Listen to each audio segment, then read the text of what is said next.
Tuhan bersamamu. dan bersama rohmu. Inilah Injil suci menurut Santo Yohanes. Dimuliakanlah Tuhan. Yohanes Pembaptis memberikan kesaksian tentang Yesus di hadapan murid-muridnya. Siapa yang datang dari atas, ada di atas semuanya. Siapa yang berasal dari bumi, termasuk pada bumi, dan berkata-kata dalam bahasa bumi.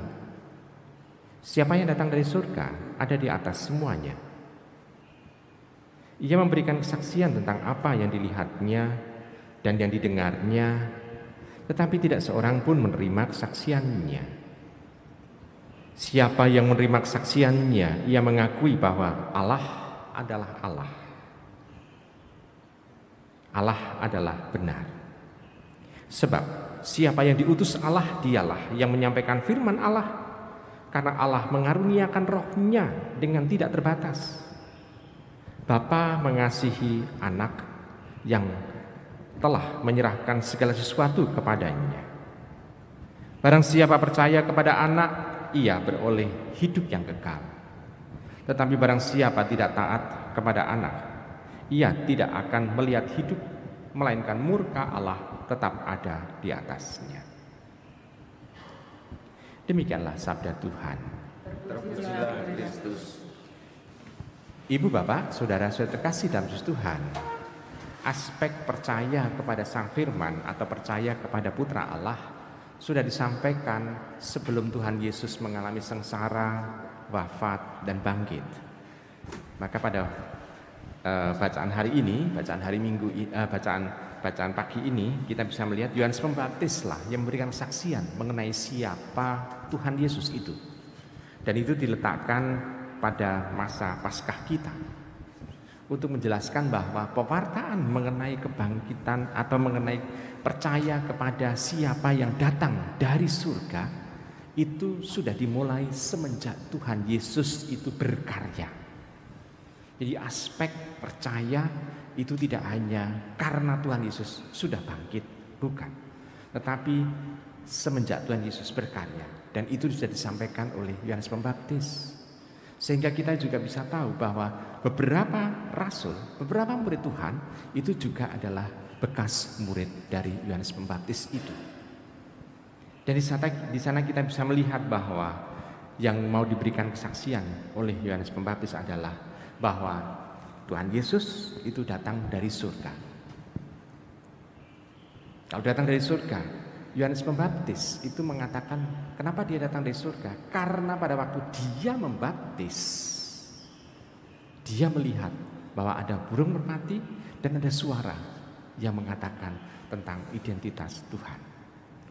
Di situ kita bisa melihat ini yang kesaksian iman dari Yohanes Pembaptis mengenai Tuhan Yesus sebetulnya.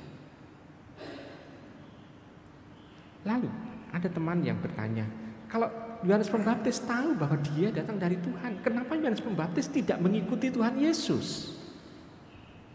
Itu juga pertanyaan yang baik. Mengapa Yohanes Pembaptis tidak mengikuti Tuhan Yesus? Ya, kita bisa melihat bahwa Yohanes Pembaptis dan Tuhan Yesus, kita bisa melihat ada hubungan persaudaraan juga. Kita bisa melihat di sana warta dari malaikat Gabriel kepada Maria yang mengatakan bahwa saudaramu itu sudah mengandung 6 bulan pada saat ini, pada waktu pematakan itu, bersukacita. Dan di sana kita bisa melihat bahwa ada situasi seperti itu, tetapi kita bisa melihat kok tidak ikut, ya karena misi mereka berbeda. Tuhan memanggil Yohanes Pembaptis untuk tugas khusus, untuk mempersiapkan Tuhan Yesus. Kalau persiapan Tuhan Yesus, dan Tuhan Yesus sendiri itu mulai berkarya secara umum belak-belakan setelah Yohanes Pembaptis ditangkap. Sehingga tidak ada waktu, tidak ada situasi di mana Yohanes Pembaptis ikut Tuhan Yesus. Padahal Yohanes Pembaptis pun juga seringkali itu mengutus muridnya untuk bertanya kepada Tuhan Yesus. Apakah betul bahwa Yesus adalah yang dinantikan? untuk ngecek.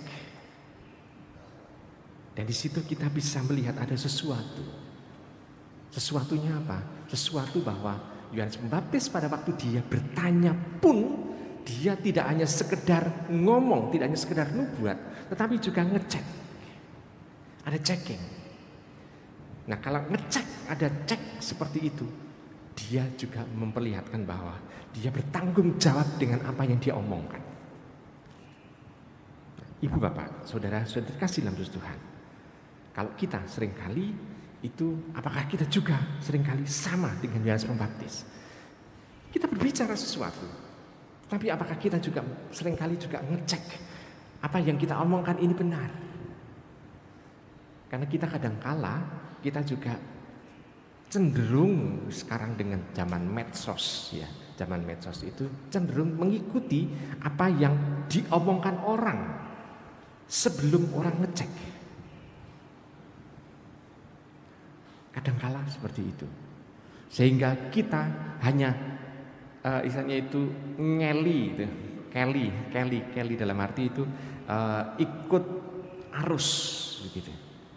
Kita hanya seolah-olah ikut arus, tapi checking ini perlu kita ngecek supaya apa yang kita omongkan, apa yang kita pikirkan, apa yang kita lakukan ini adalah hal yang benar, bukan hanya praduga, hanya bukan ini sekedar omongan orang.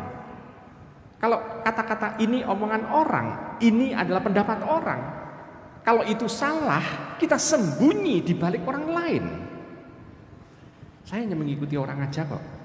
Tetapi kalau benar, dia tidak akan mengikutkan orang lain itu. Ya, terima kasih. Kalau dia mengatakan, oh betul, omonganmu betul, yang dapat nama dia. Tapi dia tidak pernah mengatakan bahwa dia misalnya menyalurkan informasi dari orang lain. Ibu bapak, saudara kasih dalam Tuhan. Yohanes Pembaptis pada saat dia mewartakan mengenai Tuhan yang datang dari langit, dia juga checking. Nah, maka kita juga di sini diajari untuk berhati-hati dalam kita bersikap. Apakah kita juga mempunyai aspek itu? Kita percaya kepada Tuhan Yesus. Kita percaya pada Tuhan Yesus adalah Sang Firman. Kita percaya kepada Tuhan Yesus bahwa Tuhan Yesus adalah Putra Allah. Kita percaya bahwa Tuhan Yesus bahwa Dia menebus dosa dunia. Ngeceknya dari mana? Kita seringkali justru melihat banyak orang yang awalnya mengatakan bahwa oh Tuhan itu adalah Yesus. Oh, Dia adalah penebus dosa dunia, Dia menebus dosaku.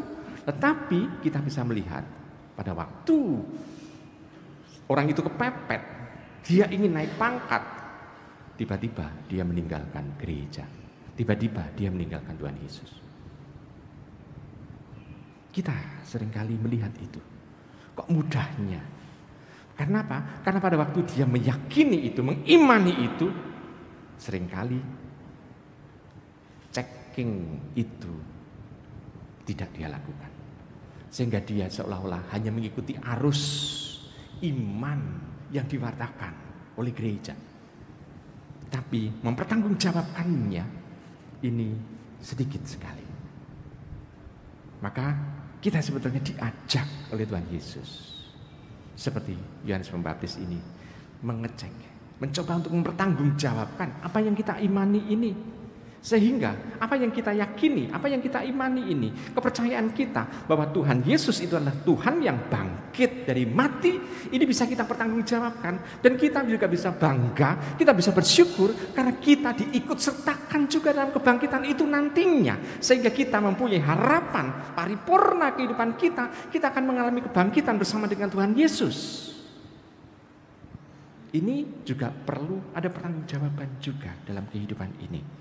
Maka mari kita bersama-sama pada waktu kita mengimani Tuhan yang bangkit, kita mencoba untuk bisa mempertanggungjawabkan iman kita ini sehingga kita bisa merasakan dan mengalami pembebasan dari dosa. Kita bisa merasakan dan mengalami bahwa kita dipanggil untuk menuju kepada kesucian. Kita juga bisa merasakan panggilan Tuhan mau membebaskan kita dalam kehidupan kita di tengah masyarakat dengan mengangkat kita, martabat kita sebagai anak-anak Allah. Selamat merenungkan.